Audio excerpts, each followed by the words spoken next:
For 4 years, I was the silent foundation of my stepson's life, funding his tuition, his luxury apartment, and his lifestyle while his father played the hero. At his graduation, he thanked everyone, including the family dog, except me. But when he handed me a $12,000 catering bill that night with a smug grin, he didn't realize he had just handed me the detonator to his own demolition. The folding chair dug into my lower back, a sharp reminder that even VIP seating at a university graduation is designed for capacity, not comfort. It was 11:00 a.m., and the late May sun was already baking the football stadium. The air smelled of cheap sunscreen and expensive perfume. Beside me, my husband, Richard, was adjusting his silk tie for the third time, checking his reflection in the screen of his phone. "He's up next," Richard whispered, nudging me with his elbow. "Get your phone out, Amelia. Record it. Vanessa is too far back to get a good angle." I didn't say anything.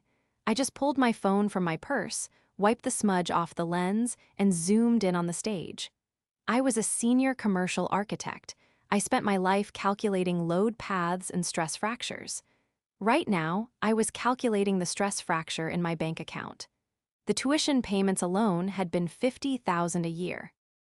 Then there was the rent for his study sanctuary apartment, the semester abroad in Florence, and the allowance that somehow always evaporated by the 15th of the month. William stepped up to the podium. He looked striking in his gown. I had paid for that too, along with the custom-tailored suit underneath it. He flashed that charismatic, lopsided grin that made people forgive his arrogance. He was the valedictorian of the business school. "Graduates, faculty, and family," William's voice boomed over the speakers, confident and smooth. He went through the standard platitudes about hard work and future horizons. I waited. I didn't need a parade, but a nod would have been nice. A simple acknowledgement of the financial architecture that held his life up. "I wouldn't be here without my support system," William said, placing a hand over his heart. "My father, Richard, who taught me that style is eternal." Richard preened beside me, waving a hand as if he were running for office. The crowd applauded. "And my mother, Vanessa," William continued, pointing to the bleachers where Vanessa was screaming and waving a giant foam finger. "Mom, your spirit is my fuel. You kept me laughing when the nights got long." Thunderous applause. I kept the camera steady. Surely I was next. I was the one who proofread his thesis at 2:00 a.m. I was the one who wired the emergency funds when his car broke down in Aspen. And finally, William smiled, looking directly at our section, to the one who always greeted me at the door with unconditional love. "Buster, you're the best golden retriever a guy could ask for." The crowd laughed. It was a cute moment, a charming moment. Then he turned and walked off the stage. My hands didn't shake, the camera didn't wobble. I simply pressed stop recording. "Did you hear that?" Richard laughed, slapping his knee. "He mentioned the dog. That kid is a riot." "Hilarious," I said. My voice was flat, structurally sound but hollow. "Oh, don't be like that," Richard said, sensing the temperature drop. "He's just excited. He knows you helped. It's implied." "Implied," I repeated. "Yeah, like infrastructure. You don't thank the foundation of a building every time you walk in, do you? You just know it's there." I looked at my husband. He was 52, wearing a suit I bought, wearing a watch I bought, sitting in a seat I reserved. He thought he was being comforting. He didn't realize he had just given me the perfect metaphor. "You're right, Richard," I said, smoothing my skirt. "When a foundation is doing its job, nobody notices it. You only notice the foundation when it shifts." "Exactly," he beamed, missing the point entirely. I sat through the rest of the ceremony in silence. I clapped when required. I smiled when the camera panned to us. But in my mind, I wasn't at a graduation anymore. I was back at my firm, Atlas Holdings, looking at a blueprint that was deemed structurally unsafe. When a building is condemned, you don't just patch the cracks. You evacuate the occupants. And then, you bring in the wrecking ball. The graduation party was held at the Azure Deck, a rooftop venue overlooking the city skyline. It was 7:30 p.m., and the twilight was painting the skyscrapers in shades of violet and gold. It was a beautiful view, one that cost $300 a head. I stood by the railing, nursing a glass of sparkling water. I watched Vanessa holding court near the open bar. She was wearing a sequined dress that was a little too tight and a little too loud, much like her personality.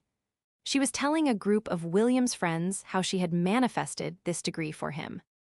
"It takes a village," I heard her say, clinking glasses with a young girl who looked like she cost more to maintain than a Ferrari. Richard was at the buffet, loading a plate with oysters. He caught my eye and waved a lobster claw at me. I looked away. "Emilia, there you are." I turned to see William. He had loosened his tie and unbuttoned his collar. He looked like the picture of young, wealthy success. He had a champagne flute in one hand and a thick cream-colored envelope in the other. "Congratulations, William," I said. It was quite a speech. "Thanks," he grinned, not sensing the sarcasm. "Look, I've got to run to the after-party with the guys. We're heading to the club district." "Have fun," I said. "Yeah, about that." He leaned in, his voice dropping to a conspiratorial whisper. "The venue manager is asking for the final settlement on the catering and the bar tab. Dad said you had the corporate card on you." He extended the cream envelope toward me. I took it. The paper was heavy, textured linen. I opened it. Invoice 4092, $12,450.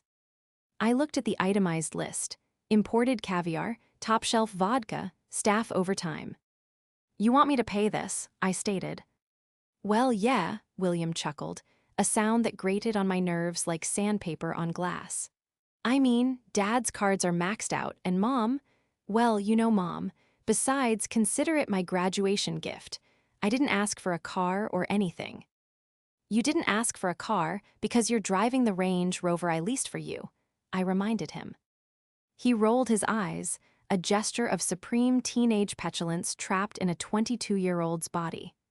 "God, Emilia, don't make this a transaction. Just handle it, okay?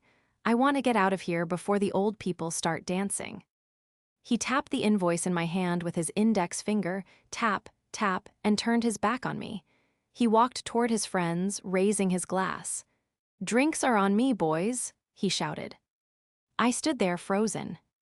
"Just handle it," infrastructure implied. I looked at the invoice. Then I looked at William's retreating back. Then I looked at Richard, who was now laughing with Vanessa, his arm casually draped over her shoulder as they reminisced about the good old days. Something inside me snapped.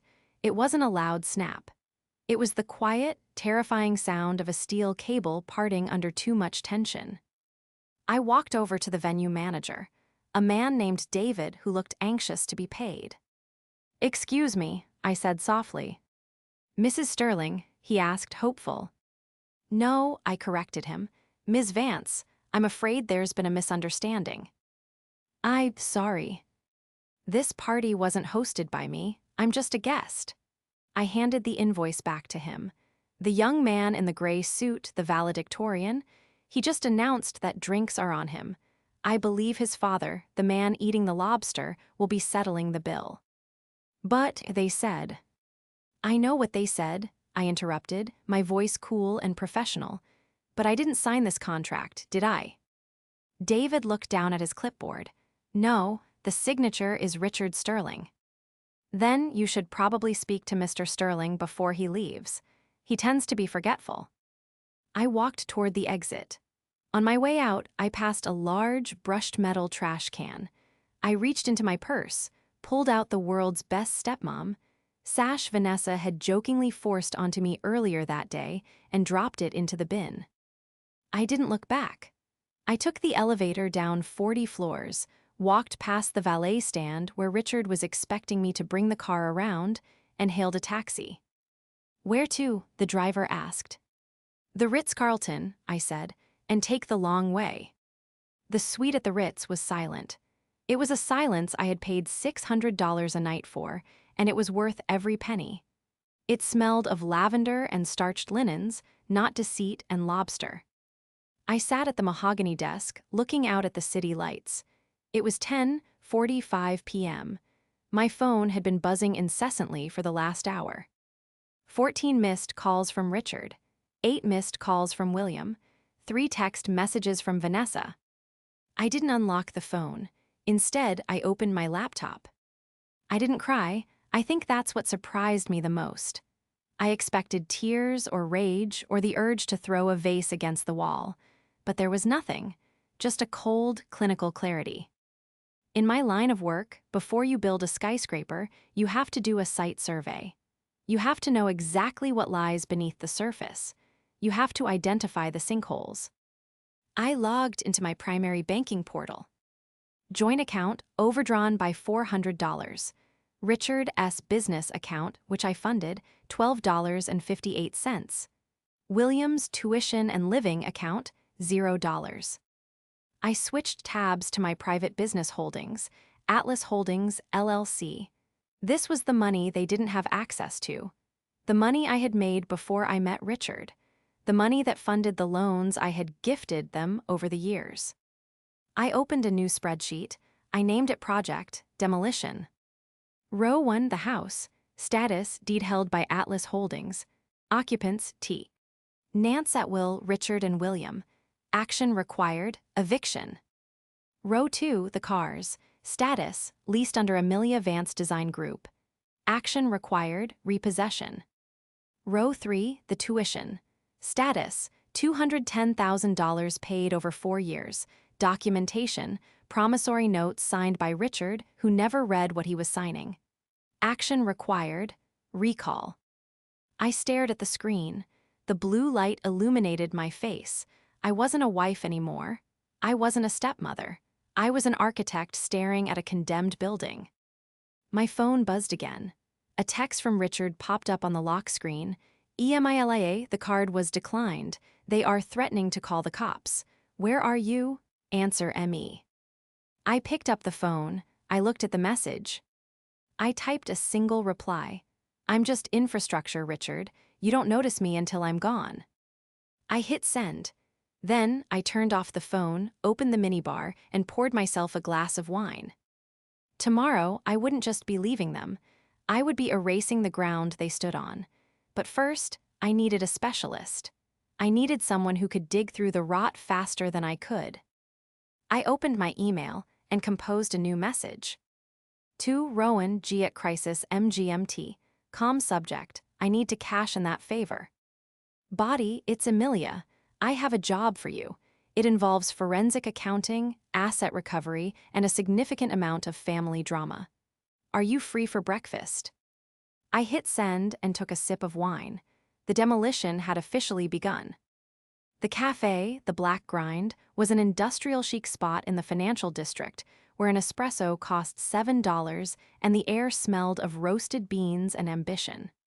It was 8:15 a.m. on a Sunday. The city was waking up, and I was waiting for a ghost from my past. Rowan walked in at exactly 8:17 a.m. He hadn't changed much in the 6 years since I'd helped him out of a contractual nightmare involving a crooked developer. He still wore monochromatic gray suits that looked deceptively simple but cost a fortune. His hair was shorter, peppered with gray at the temples, but his eyes were the same, sharp, assessing, missing nothing. Amelia, he said, sliding into the booth opposite me. He didn't offer a handshake, he just nodded at the thick manila folder on the table between us. You don't call for social breakfasts. You call when a load-bearing wall is about to collapse. The wall is already down, Rowan, I said, pushing a black coffee toward him. Now I need to clear the rubble. He took a sip, his eyes never leaving my face. Talk to me. You know my husband, Richard. You know his son, William. The car salesman and the golden boy, Rowan summarized dryly. I recall them, expensive tastes, low output. William graduated yesterday, I said, my voice steady. I've been funding his education, his housing, and his living expenses for 4 years. Roughly $200,000 funneled through my personal accounts to avoid Richard's lack of discipline. Rowan raised an eyebrow, and And yesterday, I realized I haven't been funding an education. I've been funding a fraud. I tapped the folder. I need you to audit them, not a standard tax audit, a forensic deep dive. I want to know where every single cent went. I suspect the textbooks were bottle service and the tutors were poker buy-ins. Rowan opened the folder. I had printed out the raw CSV files from the bank accounts I had foolishly given William access to. Rowan's eyes scanned the columns of data, his finger tracing the lines like a surgeon looking for a tumor. Here, he said, pointing to a recurring charge. Academic Resources Limited. $2,000 a month. He pulled out his phone, typed it in, and smirked. It's a shell company registered in Nevada, linked to an online sports betting portal. My stomach tightened, but I kept my face impassive. Keep going. Florence Study Group, he read, $3,000 in March. The exchange rate suggests this wasn't spent in Italy. The transaction origin is Las Vegas. He looked up at me. He didn't go on that spring break trip to Europe, did he? He sent me photos, I whispered, the realization hitting me like a physical blow. Photos of the Duomo, the pasta. Stock photos, Rowan said gently. Or old ones. He was in Vegas, Emilia. And Richard? Rowan flipped a page. Why is Richard withdrawing cash from the joint account at ATMs near the horse track every Friday? I closed my eyes for a brief second. The betrayal wasn't just emotional, it was systematic. They hadn't just used me, they had constructed an elaborate stage play to keep the money flowing. Can you trace it all? I asked, opening my eyes. Can you prove it wasn't for education or household needs? I can verify every dime, Rowan said, closing the folder. I can build a timeline that shows misappropriation of funds, if these were loans. They were, I interjected, signed promissory notes, for educational purposes only, for household maintenance only. Rowan smiled. It was a Shark's SM. Then you have them on breach of contract. But Emilia, if we do this, we scorch the earth. There is no going back to Sunday dinners. I threw my dinner in the trash last night, Rowan, I said, standing up and smoothing my blazer. I want the report by Friday. I have a house to foreclose on. I returned to the house at noon. The driveway was full. Richard's lease-end Mercedes was parked haphazardly next to William's Range Rover. I parked my modest sedan on the street. I walked up the path, noting the overgrown hydrangeas. The landscaper was one of the first things I had canceled from the hotel room that morning. I unlocked the front door and stepped into the chaos. The living room was a wreck.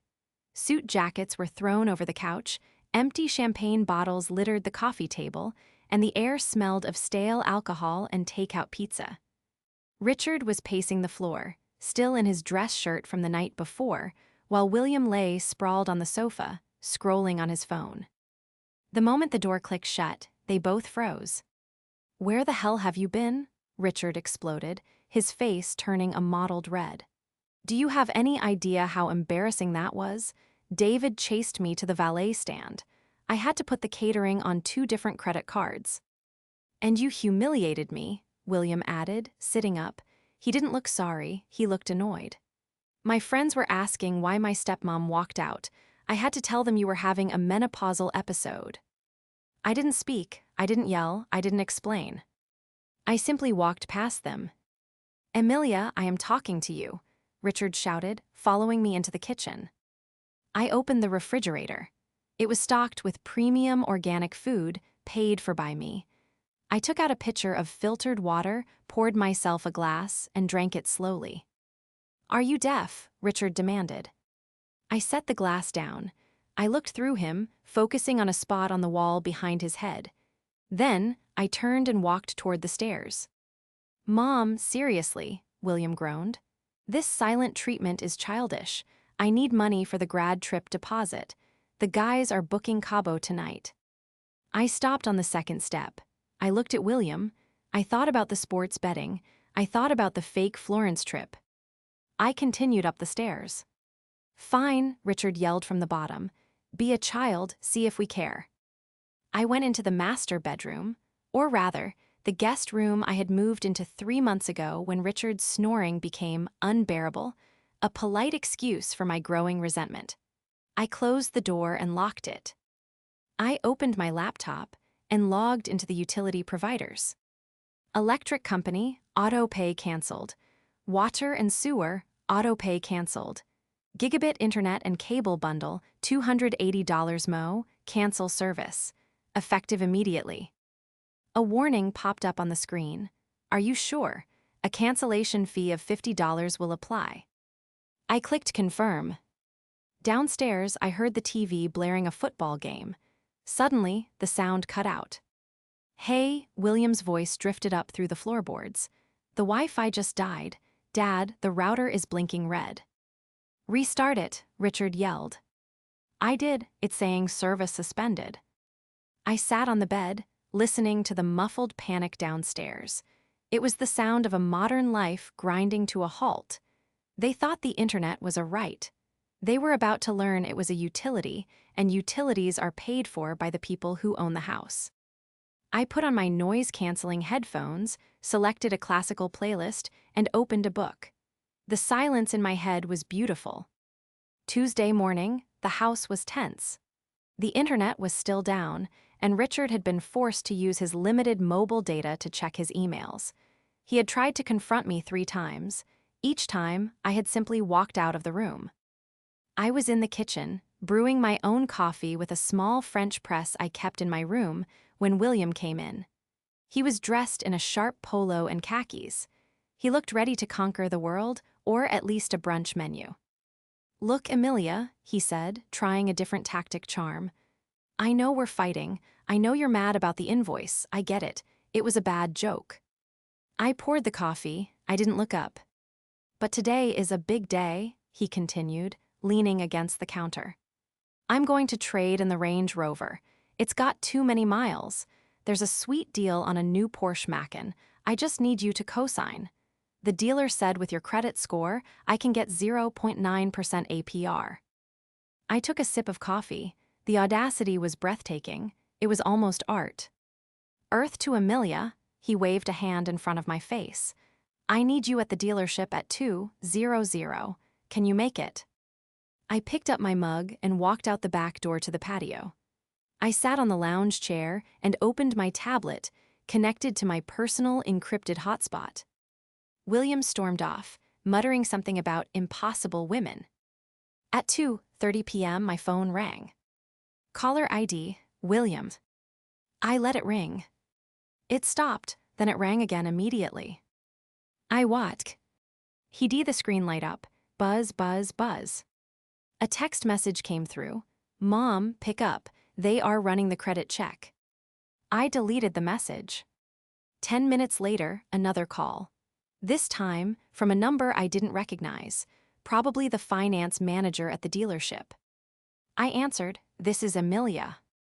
Mrs. Vance, this is Tony from Westside Luxury Imports. We have your stepson William here. He's trying to lease a 2026 Macan.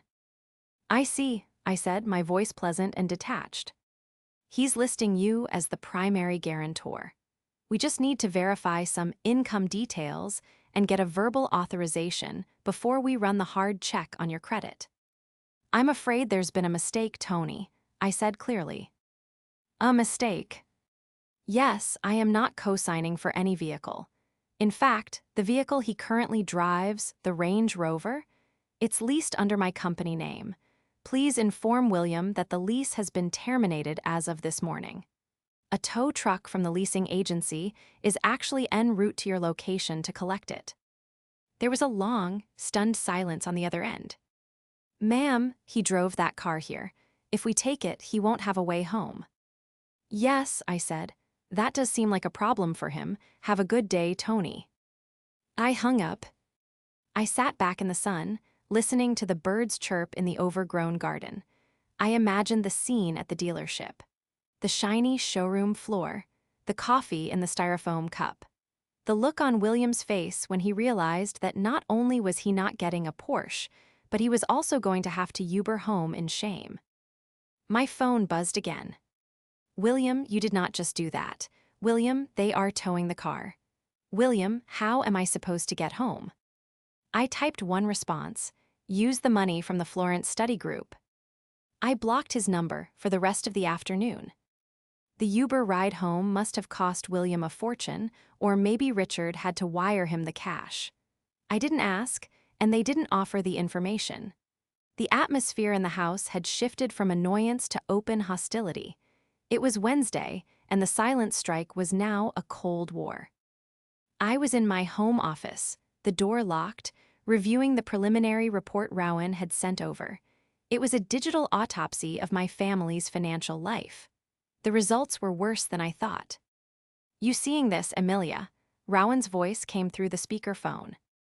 I'm looking at page 4, I said, my finger tracing the line item. Consulting fees paid to V. Sterling. Vanessa, Rowan confirmed. Richard has been paying her $2,000 a month from the joint account for lifestyle consulting. Lifestyle consulting? I laughed, a short, sharp sound. She doesn't have a job. Exactly. It's alimony disguised as a business expense so you wouldn't notice the drain on the household budget. And look at the credit cards. I scrolled down. My supplementary Amex, which William carried for emergencies, had a fascinating history. April 12, the Sapphire Club $450. April 13, the Sapphire Club $600. April 14, Uber 3:00 a.m. $85. He's not studying, I murmured. He's partying. He's living like a rock star on an architect's salary, Rowan corrected. But here's the kicker, the tuition payments. You paid the university directly for the first 2 years, but for the last 2. William said the portal was glitchy.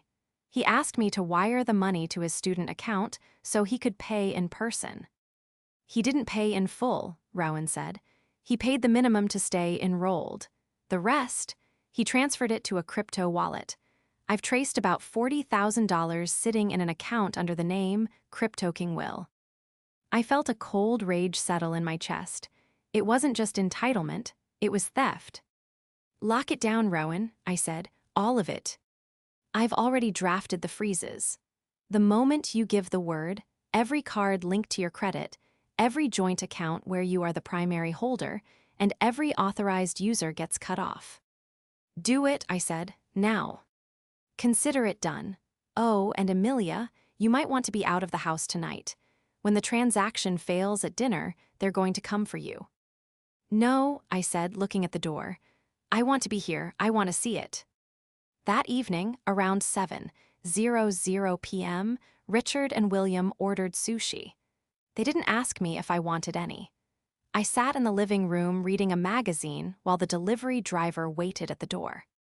Hang on, man, William was saying, tapping his phone. Card's acting weird. Try mine, Richard grunted from the couch. William took Richard's card. The driver ran it on his portable machine. Beep, declined. What the hell? Richard sat up. Try it again. That card has a $20,000 limit. Beep, declined. The driver shifted uncomfortably. Do you guys have cash? I don't carry cash, William stammered. He looked at me. I turned the page of my magazine. Amelia, Richard barked. The bank system is down. Give him $40. I looked. Up over my reading glasses. I don't have any cash on me. Use your app, Venmo him.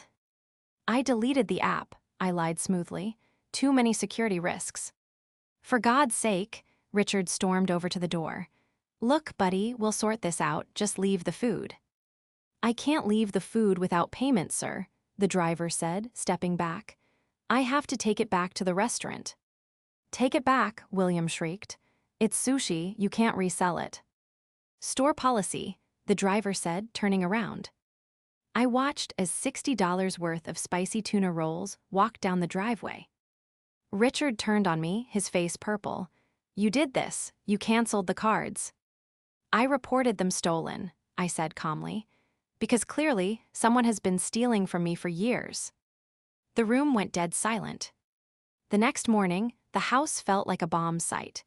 Richard and William had left early, presumably to go to the bank and scream at some poor teller who couldn't help them. This gave me the perfect window to meet Sarah. My sister Sarah was a contract lawyer, a shark in a skirt suit who had been telling me to leave Richard since the wedding reception. We met at her firm's downtown office. The glass walls of the conference room overlooked the city I helped build, but today we were dismantling a very small, very rat-infested structure. "I have the foreclosure papers ready," Sarah said, sliding a thick document across the mahogany table. "And the eviction notice." "Is it airtight?" I asked, picking up a pen. "Emilia, the house is owned by Vance Residential LLC. You are the sole member. Richard signed a lease agreement 5 years ago when you bought it, thinking it was a tax formality. It wasn't. It was a standard rental agreement. He pays $1 a month. He hasn't paid that dollar in 60 months. So he's in default," I said. "He's a squatter," Sarah corrected. "But the bigger issue is the loans, the tuition." I pulled out the file Rowan had given me. I have the promissory notes. Every time I wired money for tuition, I made Richard sign a family loan agreement. He thought I was being anal retentive. He joked about it. "He won't be joking now," Sarah said, flipping through the signed notes. "This is over $200,000 in documented debt, and since you have proof via Rowan's audit that the money wasn't used for its intended purpose, education, it's fraud. We can attach his assets." "He doesn't have assets," I said. "He has a lease-end Mercedes and a collection of designer watches." "We'll take the watches," Sarah said without blinking, "and his half of the vacation cabin in the Poconos." "I don't want the money, Sarah," I said, looking out the window. "I want them to understand." "Understand what?" "That I wasn't an endless resource, that I was a person." Sarah reached over and squeezed my hand. "They'll understand, Emilia. When the locks change, they'll understand perfectly." "One more thing," I said, pulling a flash drive from my purse. "Rowan found something else. Vanessa. The ex-wife. She's been receiving consulting fees from our joint account. But she's also been claiming William as a dependent on her taxes to get the credits, even though I provide 100% of his support." Sarah's eyes lit up. "That's tax fraud, federal." "I'm not going to report her," I said, twirling the flash drive. "Not yet. I'm going to invite her to dinner." "You're terrifying," Sarah grinned. "I'm an architect," I said, standing up. "I believe in controlled demolition." Friday night. The air in the house was thick with tension, but Richard was surprisingly upbeat. He had managed to borrow some cash from a friend, and he had invited Vanessa over. "We need a family meeting," he had told me that morning, trying to sound authoritative. "We need to clear the air. Vanessa is coming to mediate." "Mediate?" I had repeated. "Okay, I'll make dinner." They didn't expect me to agree. They expected a fight. My compliance threw them off balance. At 7:00 p.m., the dining room table was set. I had cooked a roast, simple, hearty. Vanessa arrived with a bottle of cheap wine and a look of feigned concern. William sat at the table, looking sulky but hungry. Richard sat at the head, assuming his role as the patriarch. "Emilia," Vanessa started, pouring herself a glass of wine. "Richard tells me you've been having a bit of a breakdown, canceling cards, cutting off the internet. Honey, it's not healthy to control people like that." "I agree," I said, taking my seat. "Control is a terrible thing." "We just want things back to normal," Richard said, slicing the meat. "William needs his car back. I need access to the accounts. We can discuss a budget if that makes you happy." "A budget," I nodded. "That sounds prudent." "And the tuition," William added, his mouth full. "I want to do a master's. The MBA program starts in fall. I need the deposit by next week." "An MBA," I said. "Impressive." "So we're good," Richard smiled. Relief washing over his face. "You'll unlock the cards." "Actually," I said, reaching under the table, "I prepared a presentation. Since we're talking about the future, we should look at the data." I pulled out a small portable projector and set it on the table, pointing it at the blank cream wall opposite us. What is this? Vanessa asked, laughing nervously. PowerPoint night. Something like that. I clicked the remote, the wall lit up. Slide 1, the Ledger of Truth. What the hell? William squinted. I clicked again. Slide 2, William's education. Tuition sent, $50,000. Tuition paid, $32,000. Variance, $18,000. Location of funds, crypto wallet King Will. Transaction history, Vegas, nightclubs, online betting. William choked on his roast beef. That's private. How did you get that? I own the account you used to transfer it, I said calmly. I clicked again. Slide 3, Vanessa's consulting. Monthly payments, $2,000. Total over 5 years, $120,000. Services rendered, none. IRS status, unreported income. Vanessa went pale. She lowered her wine glass. Richard, tell her to turn this off. Emilia, stop it, Richard shouted, standing up. Sit down, Richard, I said. My voice wasn't loud, but it had the weight of a steel beam. I haven't shown your slide yet. He hesitated. He sat. I clicked the remote one last time. Slide 4, the asset reality. House ownership, Vance Residential LLC. Status, foreclosure initiated. Eviction date, today. The room went silent. The only sound was the hum of the projector fan. What do you mean, eviction? Richard whispered.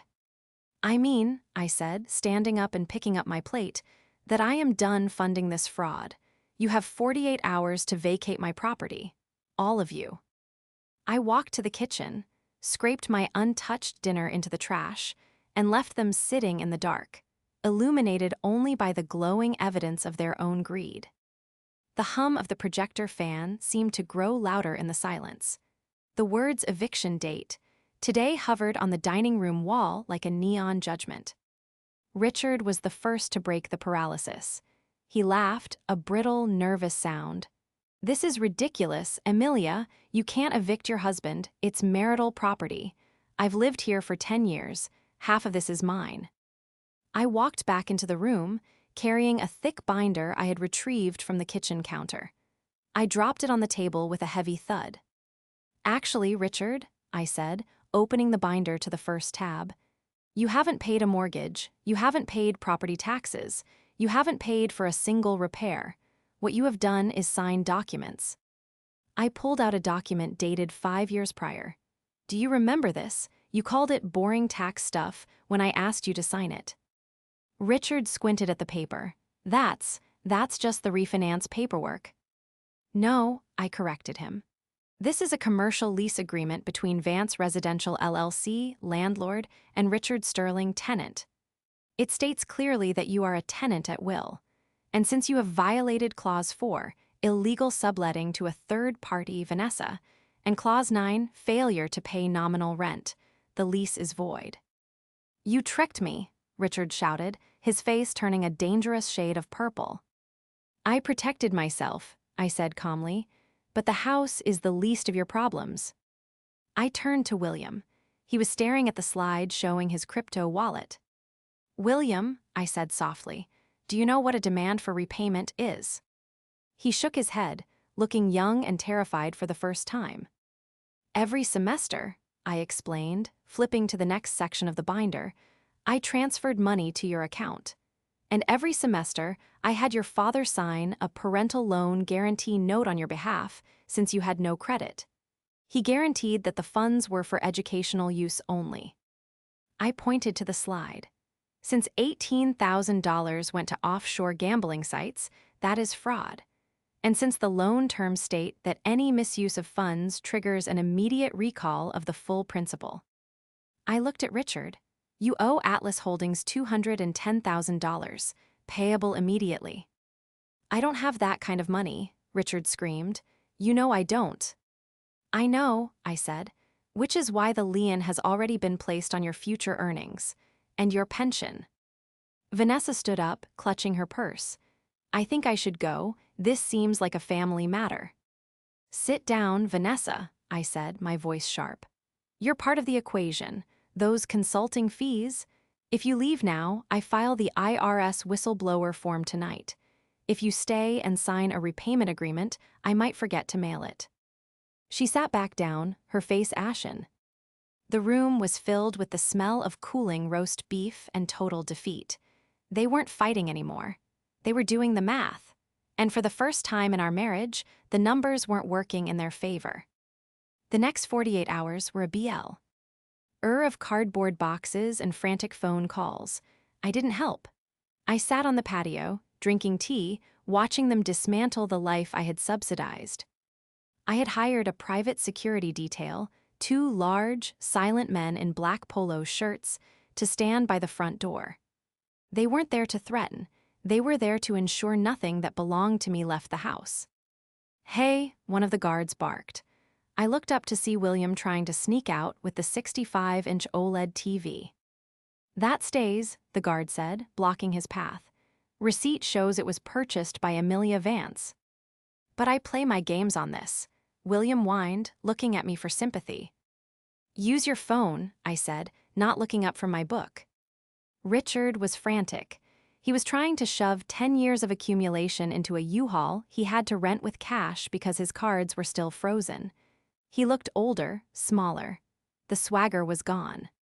"Amelia, please," he said, coming out to the patio, wiping sweat from his forehead. "Where are we supposed to go? Vanessa's apartment is a 1-bedroom.